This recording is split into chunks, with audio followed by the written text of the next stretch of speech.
Welcome to the Growth Through Adversity podcast, where men are forged, not coddled. Here we dive deep into the path of true transformation in pursuit of physical, mental, spiritual, and temporal growth. We talk training, nutrition, business, mindset, and spirituality. We embrace strength and we loathe ease. We reject weakness in every form and cultivate power, the will to power itself. This is the rebirth of modern man. Raw masculinity, tempered by reason, virtue, and right action, because nothing of value is earned without sacrifice. Let's begin our apotheosis together.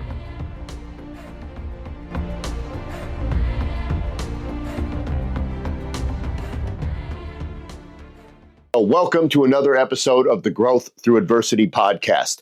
Today is about taking back full command of your mind, your day, and your destiny, like the elite 1% do. So we're not talking about fleeting motivation, but rather we're talking about through ritual, relentlessness, and accountability, and an iron-hard mindset. So these are going to be the themes that we kind of talk about throughout this. I am not a fan of motivation being a driving force. You hear everything about motivation. There's all kinds of motivational speakers and there's all kinds of motivational fucking shit out there. I do not think motivation is something that's very reliable because motivation is driven by emotion, one. And I don't like making decisions purely off of emotion to start. I think that's just kind of a bad rule of thumb to start. And then number two, because as soon as something doesn't go your way, your motivation crumbles. What's a far more powerful currency for self-control is absolutely 100% discipline. So we're going to talk a lot about that today. So let's break down why motivation is a fucking lie. And I know that's not really in tune with the modern narrative, but we don't really care about the modern narrative. And I've got good reasoning and rationale here that I'm willing to break down. So motivation is weak because it's emotional, as I just said. High performers, so if you look at like the elite entrepreneurs in virtually any field, they typically operate on ritual, discipline, and identity, and very little on emotion. And so now there's a good thing, if you watch the most successful people at anything and you find common threads and common themes of something that virtually all of them are doing, there's probably something to it. And I've seen a couple of those. One, most high-level, high-performing entrepreneurs get up really fucking early in the morning, like before 6 a.m., without a doubt, a lot of them before 5 a.m. So there's a common thread there.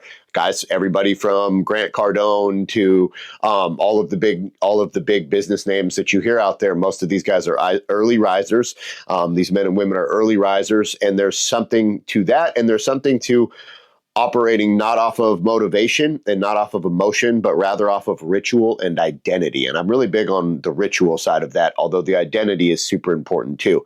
So when chaos hits, motivation folds. As soon as things stop going your way. So motivation is great. Like when you first start something and you're like all hyped up and pumped about. I tell my clients all the time that the days that you're motivated those are the easy days. They don't even really count. Like, don't give yourself any credit for those days because you're not really doing anything special. The days where you wake up and you're like, fuck, I want to go to the gym. I feel fucking fantastic. I got 9 hours of sleep. I'm working towards a new PR. It's an exercise I like. It's fucking chest day or leg day or whatever fucking floats your boat. Or we're sparring at class tonight. You used to see those clowns all the time. They would never show up for the drilling, for the repetition, for the hard work.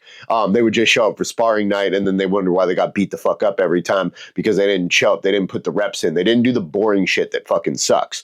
So doing the boring shit that sucks is really where you get better. So motivation folds as soon as the chaos hits. So it's great for those times where you feel good and everything's going your way. But what about those days where you sleep fucking 5 hours, where you're arguing with your old lady the whole night before, where you feel like shit, you're getting over a cold, whatever, you fucking have some dick at work, they call you into work and then you have to deal with some fucking dick half your age fucking that's acting like a fucking asshole and thinks he's your fucking boss, whatever the case might be, the days that suck like that, motivation isn't going to carry you to the gym. Those are the days where you're going to make excuses and be like, oh no, fuck it, I'll just do my workout some other time. That's where you'll start making those justifications to yourself. You know what I mean? those are the days where discipline absolutely rules everything, because it's like, no, fuck that. I have a routine, I have a habit, I have a pattern, and I'm just going to do it. I don't care if I feel like shit. I don't care if my workout's not going to be the best workout I've ever had. I just really don't give a shit. I'm just going to show up and fucking do it because it is a part of myself and it is a part of my routine and it is a part of my program, and I'm not willing to miss it because then I'm going to fucking feel like shit about it. So discipline holds. When the chaos hits, motivation folds, but discipline holds the line. And I believe that 100%. There's a quote that I like: the mind is a battlefield. If you don't seize control every morning, your life will control you. And so this is going to segue right into our next session here, or our next section here about the morning ritual. So a lot of winning this motivational battle every day is going to be that you setting the frame every day. And what I mean by that is not being controlled by your morning, but controlling your morning. And I don't really give a shit when your morning starts or what your morning looks like.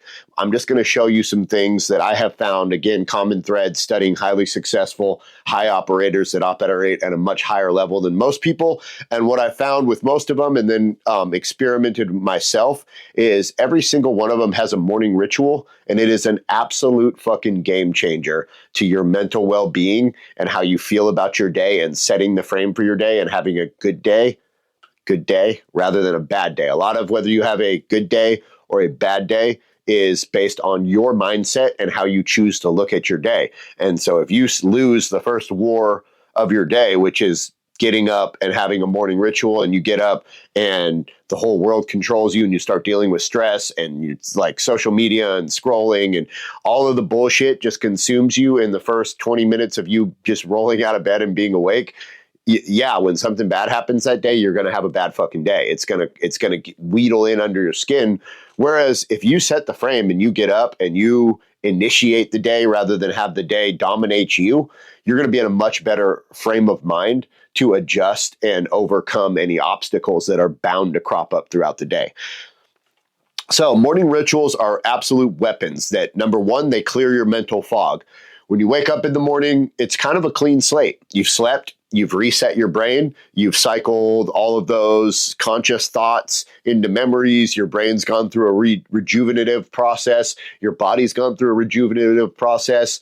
You get a fresh start every time you wake up. So no matter what happened the day before, that morning is like a fresh start to do things to fix whatever you didn't do right the last day and to attack the next day with diligence. So, but you're going to wake up foggy and you're going to wake up, you know what I mean, kind of not really ready to face that yet. So the morning ritual is going to clear the mental fog and it's going to focus your intent. And that's going to be super important because, again, a lot of this is going to be about whether we're in an offensive or a defensive posture. So I think about things a lot of ways like chess. I think about things a lot of ways like fighting. And I apply a lot of those principles to life. And for anybody that's watching this that's a chess player or a fighter, it is much better to be offensive than it ever is to be defensive. The minute that you cycle into defense, you're virtually losing. Now, there are nuances to that. And there's some really good counter strikers and there's some chess players that will lure you into traps, but that's still a form of offense. They are getting you to initiate an attack so that they can attack you in the way that they want to attack you. So rather than putting yourself into a defensive posture, you want to put yourself into an offensive posture at the beginning of the morning. And we want to condition an unstoppable belief. So a lot of the morning ritual is affirmations and it's mental conditioning to get yourself ready for the things that you want to achieve and to focus all of your mental intent on those so that nothing can derail you and stop you from trying to pursue those, and so that nothing can turn your day into a bad day that will be an unproductive day towards whatever goals you've set for yourself. And then perhaps most important, we want to set the emotional tone. So obviously, we are emotional creatures. We have emotions for a reason. They're tied into our survival instincts. So when I say things like I did in the first section about that we don't want to attack things from an emotional state, that sounds good. And it is good in a lot of ways. But in many ways, we are, I don't like the word slaves, but we are subject to our emotions, right? I won't say we're enslaved by them. Some people certainly are, but we are subject to our emotions. Our emotions exist. They affect us. They impact us. So rather than pretending that they don't exist, we want to try to set their tone and have as much physical control over them as humanly possible. And then we can channel them in. Emotions can be very useful when channeled into something constructive. So we want to set the emotional tone for our day. We don't want to have the emotional tone for our day set for us in a way that we don't want. So here's the anatomy of a dominant morning ritual. This is just an example, and I'll run you through this generic formula that I use to make mine, and then I'll run you through my specific ritual, and that'll give you an idea on how to build your own, because yours is going to look very different than mine. Mine looks very different than other people that I know that do these. It's going to be personalized to you. It's got to be personalized to you because there's spiritual elements in it. There's physical components to it. There's realistic, I don't have kids. I don't have to get up in the morning and take care of kids. So there are things that you're going to have to adapt to yourself that are just going to be very personalized. So bear that in mind. So first of all, we want to wake up with intention. The first battle that you can win in the day, and I'm not going to lie, I've been bad about this in the past, but actually going over this and presenting and putting together this presentation and doing the research for it this week, because I usually do about 3 or 4 hours of research for these when I do this. And so I dig into some stuff.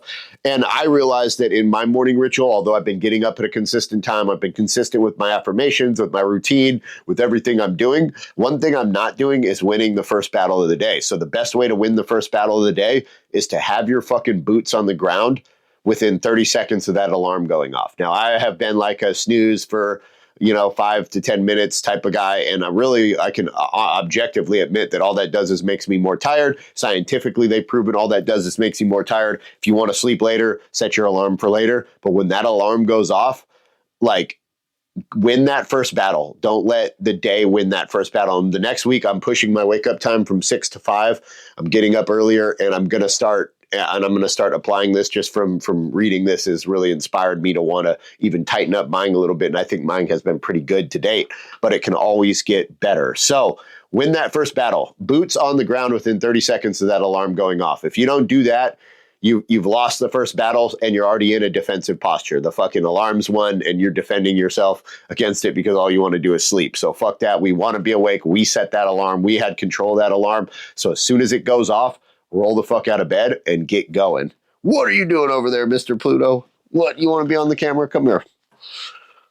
Sorry, guys. Pluto wants to introduce himself. Come here. They can't see you. Oh, they can see your nose. There's his nose. I know. So win that first battle. And then now, second recommended one, breath work or mental priming. I don't do like the meditation breath work shit. It's just not my cup of tea. I have a morning prayer I do in front of my altar.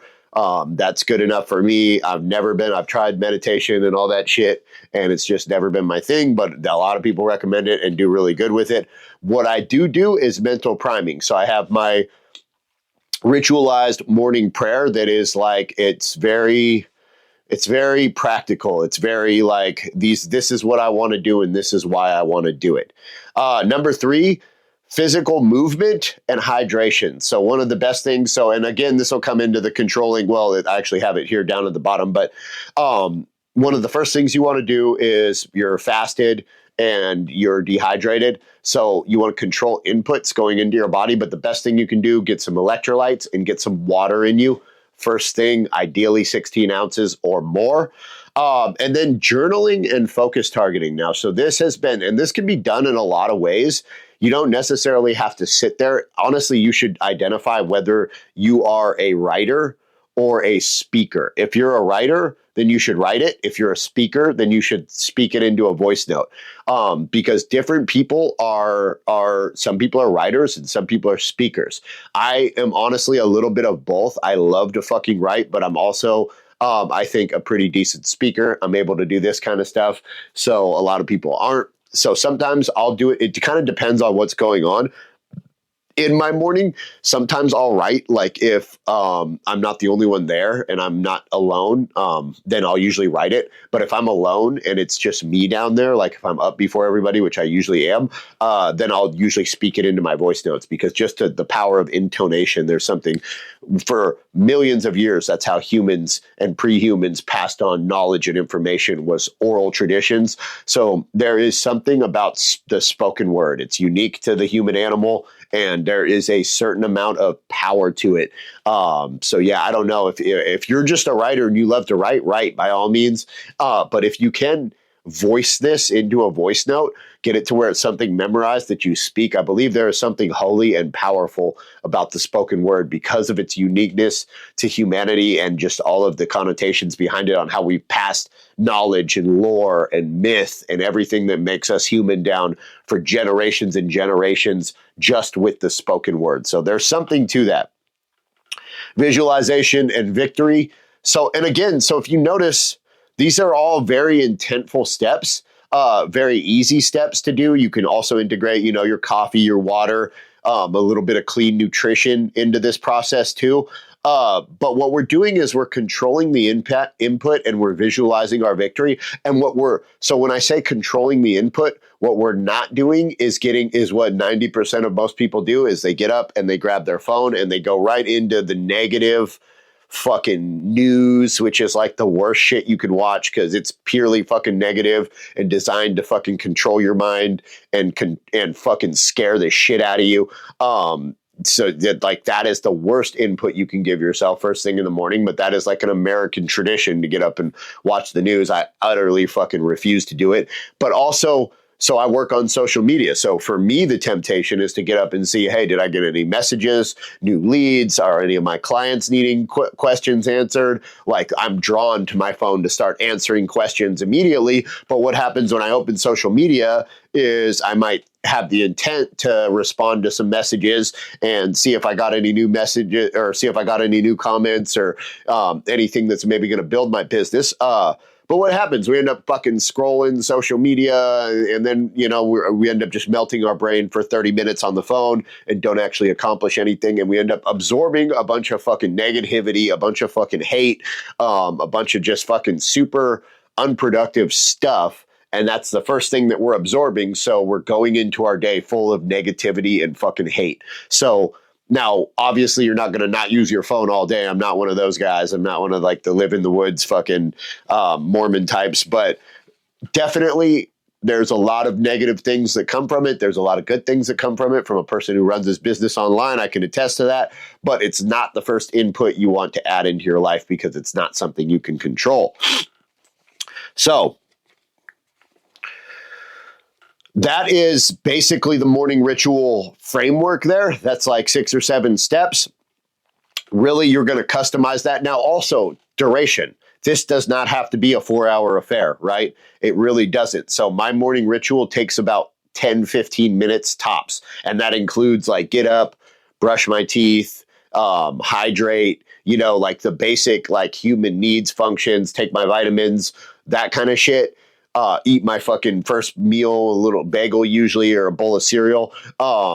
So all of it takes about 15 minutes tops. So this is my morning ritual. So I get up, I drink about a liter of water. I take my vitamins. I go and I brush my teeth, and then I go downstairs. I make a bagel. I put on a pot of coffee. I eat my breakfast, and then I go over and I either do my my voice affirmations, and I have 3 affirmations. I have 6 things I'm thankful for. So I go down those every single day. Katie, my health, my freedom, my success, everything, just 6 things that I'm most grateful for in my life every day that I get to wake up and just be grateful for. So now, rather than absorbing how the world's going to end from the news and all the fucking negative, toxic shit that's pumped out on fucking social media, I'm waking up and I'm affirming myself, and my affirmations are like pretty simple. I'm a great husband. I'm a great coach. I'm the authority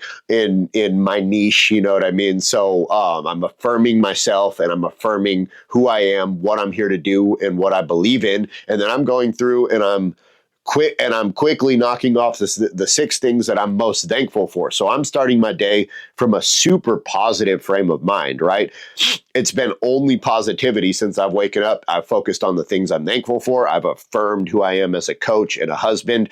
And then from there, I set my goals, right? So I just set 2 goals for the day. And when you set goals, I like to do wealth, I like to do health, and I like to do relationships. So 3 goals typically. I typically pick 2 of those things to really work on a daily basis. That's how I've customized it. But so you want to work on something that improves your financial standing, which gives you more freedom and flexibility in the temporal age that you live in. That's important. Wealth, health. What am I doing to improve my health? This is obviously like probably more important than the wealth, right? So that's probably where we should start, is the health. Because if the vessel is not healthy, wealth doesn't mean anything, and your relationships mean much less, right? So maintaining your health. What am I doing? I'm going to exercise today. I'm going to get 10,000 steps. I'm going to eat. I'm going to follow my meal plan, right?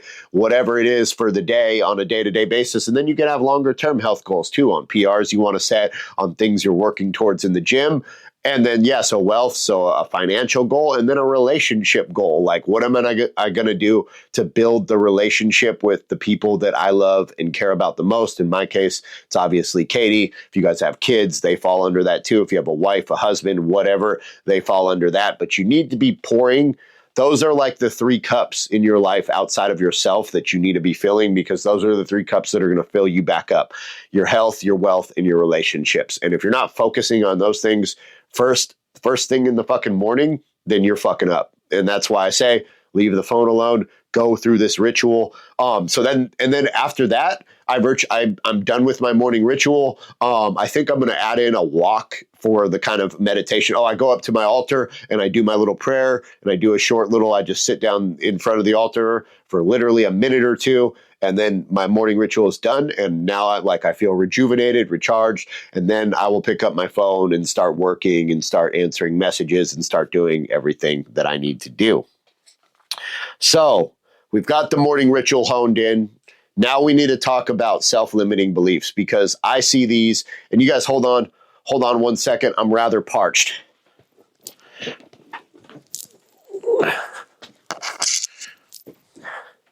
Sorry, I'd grown quite parched. Sometimes we grow quite parched when we do these. Let me have a sip. Oh, that's a fine elixir. Only the finest coffee around these parts. All right. So, where were we? Oh, yeah, we're going to crush self-limiting beliefs. So I see these all the time in people. And to be completely honest, I've dealt with quite a bit of them in myself. They're not negative and they're not bad. They're just something that you want to be aware of, because they're also not logical and they're not real, right? So these are beliefs that we put on ourselves that limits ourselves. These are things that we believe we cannot do, that we're not good enough to do, that we don't deserve, right? That's usually an unconscious reason behind it, that we're unworthy of it. We don't deserve it. That's like a self-image thing. And these are things that we need to really get a hold of if we're going to forge an iron hard mindset. So here's a quote, you can't build a powerful life with a weak mind. It's just the truth. There's another quote. I didn't write it down here, so I'll probably butcher it.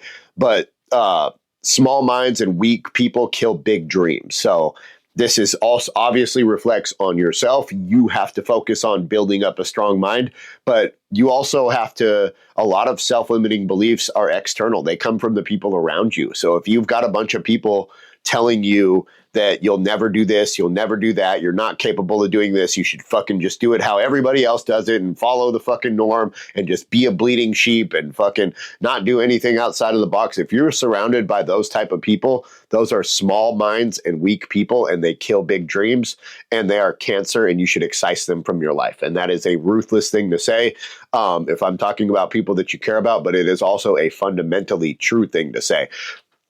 You want people in your life that challenge you without a doubt. That you don't want yes man. You don't want people that just, oh yeah, you're amazing, you can do anything, nothing can stop you, you're perfect, No, you want people that challenge you, and when you do something stupid, tell you, hey man, you're fucking up and this is why you're fucking up, and they can break it down, that are real with you. But you want people that encourage you to pursue fucking greatness, not hold you back and try to keep you, because people that are holding you back usually are insecure with themselves and they know that they're never going to do anything more than just the normal shit. You know what I mean? Just the normal basic shit that's expected from them. And they know they're never going to try anything more because they're cowards. They're never going to push themselves out of their comfort zone. And so if you start to push that boundary, you're going to outgrow them. So they want to chop your legs off and keep you held back. So surrounding yourself with people that push you, that believe in you, that are like, yeah, man, even if you fail, go after it, but that also hold you accountable. And when you're not putting in the work, and when you're fucking drinking too much, and when you're doing shit that you're not supposed to do, they call you out on it. Those are killers, man. Those are the people that are going to help you forge greatness. So yeah, you got to identify where self-limiting beliefs come from. Are they just purely internal? Because that's easy to work on, right? If it's something buried within us, well, easier to work on. Or if it's external, if it's the people around you that are just planting these seeds in your mind that you're unworthy, that you'll never do anything great, that you'll never do anything other than what you're doing right now, then that's who you need to just chop out of your life. So how to identify limiting beliefs? You got to look for patterns where you hesitate or where you sabotage yourself. The process of looking for these patterns can be ruthless, because you've got to really stare into the mirror of who you are and question yourself and hold yourself accountable. And that sucks. We don't like doing that, and we're really not wired to do that, because it erodes our self-image, right? Because even people that are miserable tend to have a conflated self-image. So when we do stuff like this, we destroy our self-image. And that's that like initiatory life, death, rebirth process that we need to undergo and be willing to undergo to grow. It was ritualized into ancient societies. It's not anymore in modernity, but you can still apply that to your life on a regular basis. And you need to listen to the phrases that you whisper internally. Things you should watch for are, I'm not good at that. I could never be like that. What if I fail? That's probably the most toxic one of them all. These are all mental viruses. If you don't rip them out, they will rot everything you build. If you're always afraid to do anything because you might fail, you're never going to do shit. You're just not. You're going to do the same thing you've been doing for the last 10 years, and you're never going to push yourself out of your comfort zone. Failure is an excellent tool. It really is. I mean, let's apply a gym principle. The most hypertrophy gains, muscle growth gains, come from actually pushing yourself to technical failure, to where you go to the point where halfway through a rep, you fail and you can't do another rep. Now, this is rough on the central nervous system, so we don't want to do this on every set, but that is scientifically proven by myriad meta-analysis on myriad different studies that is the biggest catalyst of growth in the gym period, is pushing yourself to true failure. So failure it's a tool that helps you grow in every aspect. And when you apply that principle to your life, it's the same thing, because you'll fail once and then you'll come back. You'll be stronger the second time. You'll have more information about what you're trying to do. You'll have more knowledge about what doesn't work. So it's like, cool. All right, well, now I know what not to do. So I'm going to do different shit, and maybe that'll work. Maybe I'll fail again. But if I fail again, slowly we're excluding a whole category of shit that doesn't work. And yeah, it's humbling, but I mean, what does it really hurt? The ego? Ultimately, you can always go back. Like if you try something new and it doesn't work, it's not like it's not going to cost you your life. You know what I mean? It's going to cause some discomfort. It's going to cause some issues in your life, and then you rebuild, you keep moving forward. So you have to be willing to fail, and you have to be looking for these phrases where you're telling yourself where you're limiting yourself before you even try. You don't know what you can do until you try it. And if you start to try new things, you're going to find out you can do a lot more than you think you can do. And I've seen this in people who have started training with me at like over 300 pounds, morbidly obese, could barely walk up a fucking flight of stairs.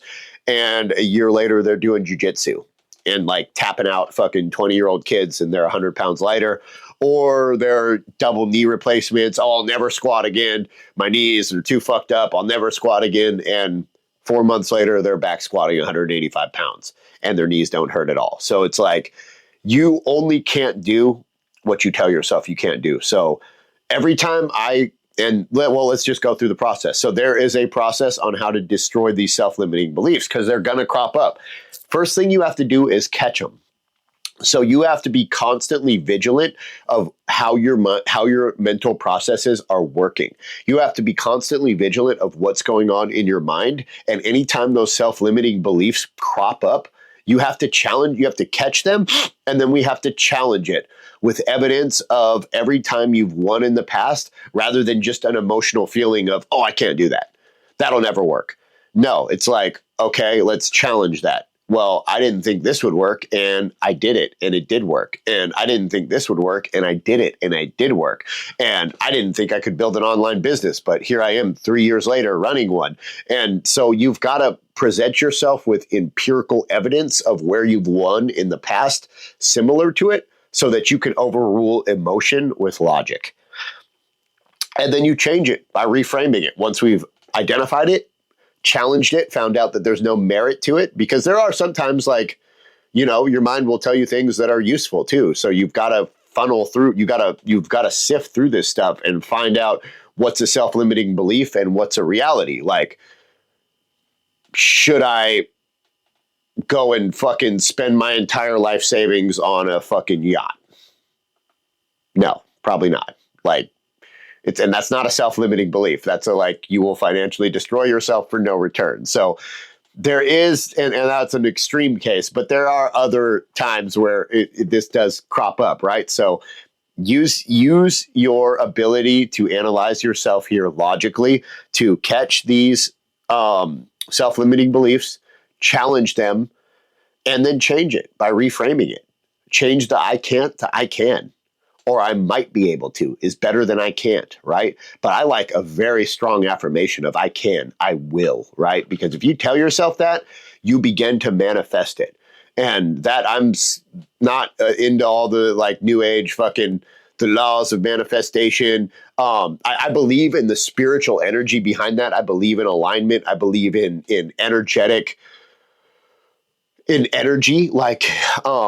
in the energy of will, the power of will, but I also believe more than that in action. So if you blend those two things, you're in a very good position, but you can sit there and wish and will anything to manifest, and it's not going to manifest if you don't work for it. So I think that's where the new age spiritual movement has fucked that shit up. But it's a very true ancient concept that what you vision and what you envision and what you will and what you believe become reality, but you have to work towards those things. It's the other side. You can't just will them into existence. You're not a fucking wizard. To build an iron hard mindset, you must take ruthless accountability. Even for the shit that's not your fault. Take accountability for everything in your life. You didn't miss a workout because of work. You didn't miss a workout because of your kids. You didn't miss a workout for any other reason other than you didn't go to the gym and fucking work out. That is one example that is framed through fitness, but it can be applied everywhere else. Take accountability for every single thing in your life, because then you will hold yourself accountable and you'll make those workouts up and you'll find ways to fill in those gaps. If it wasn't your fault, legitimately, you got held at work, your kid was sick and you had to go pick him up from school and that was your only lunch hour and you just didn't have time to do anything else. So cool. Well, then I'm going to go to the gym this Saturday instead of sit around and drink beer. That is where when you stop blaming anyone else and you only blame yourself for every single thing in your life, that is where you can really start to grow and get ahead. And it's more constructive to overblame yourself than underblame yourself, because underblaming yourself and not taking accountability and blaming others is a slippery slope that leads to a total lack of accountability, which we see in the modern younger generations frequently, right? They're all the victim. It's everybody else's fault. They're not responsible for anything. And it's all like some tragic misplay of injustice. And it's all bullshit. You're accountable for every single element of your life, and everything that goes wrong in your life is your fucking fault, and it's your job to fix it. And then we take relentless action, even when because it's fucking uncomfortable. We take relentless action. So again, the whole law of manifestation is not worth a fucking pot to piss in if you are not doing the other side of that coin, which is taking action towards your goal. So we believe in it, we will it, we envision it, we get our morning ritual together to where we're setting the frame for our day and we're working towards it. But then you have to take action, or else it's just a fucking penny thrown into a wishing well, and nothing's going to happen with it. So relentless action, even when it's uncomfortable, especially when it's uncomfortable, because that is the most, doing the shit that's uncomfortable. Again, when we talked about in the beginning, the guys that only show up to sparring, they only reach a certain level. Yeah, they can fight better than somebody who's never been to class before, but they're never going to keep up with the guy who's going 5 days a week and drilling every single movement 150 times to where it's just mind motor connection. He doesn't even have to think about it. You have to do the uncomfortable, boring shit to be able to excel in the fun and awesome shit. So that is like a fundamental truth, and it applies through everything. Choose to believe in yourself even when doubt screams louder. This one's key too. And stacking wins and stacking skills and stacking wins will help to build your confidence, and it will make self-belief a lot easier. If you don't have any track record of winning at anything because you've never followed through with anything, you've never chased anything new, you've yet let these self-limiting beliefs control every aspect of your life, then of course you're going to have a lack of confidence and you're not going to believe in yourself. If you start stacking wins, I see it in people that like on their fitness journey all the fucking time. Like there had been that self-limiting belief. Oh, I'm always going to be fat. I'm never going to have muscle. I'm never going to have a booty. I'm never going to have big shoulders. I'm never going to have a good chest. And then it's like, they start going to the gym and they start stacking wins and the fat starts to come off and they start to build muscle, and then they start feeling good about themselves, and then they start believing in themselves. And that's really then they become fucking unstoppable, because now you've proven to yourself that you can rather than you can't. So it's super important. Believe in yourself even when you really don't, but also give yourself a reason to believe in yourself by proving to yourself that you can follow through with shit and do things. So here's some key truths that we'll wrap up on. This is a quote that I love. Before you can lead others, you must learn to lead yourself. You can't build a business, a body, or a legacy if you fold under your own doubts. You must become the rock that others can lean on. By becoming the one who needs no leaning. So that quote has always spoken to me on a fundamental level. And I think the essence of it is super simple. You cannot be an effective leader. You can't be an effective business owner. You can't be an effective manager. You can't be whatever it is that you want to be until you learn how to lead yourself first. And again, that starts first thing in the morning with that morning ritual, winning the first battle of the day, setting the frame for your day, because now we're on the offensive. Right? And that is the essence of a leader, is I'm, rather than being passive and reacting, I'm not reactionary. I am assertive. I am guiding my own fate and my own destiny, and I'm guiding the fate and the destiny of people's around me is the second layer of that, because once people see, hey, this dude's got his shit together and he is leading himself in the right direction, I want to be a part of that. And then they are very happy to be directed by you, right? So that is a super deep concept, but it's really fundamentally simple.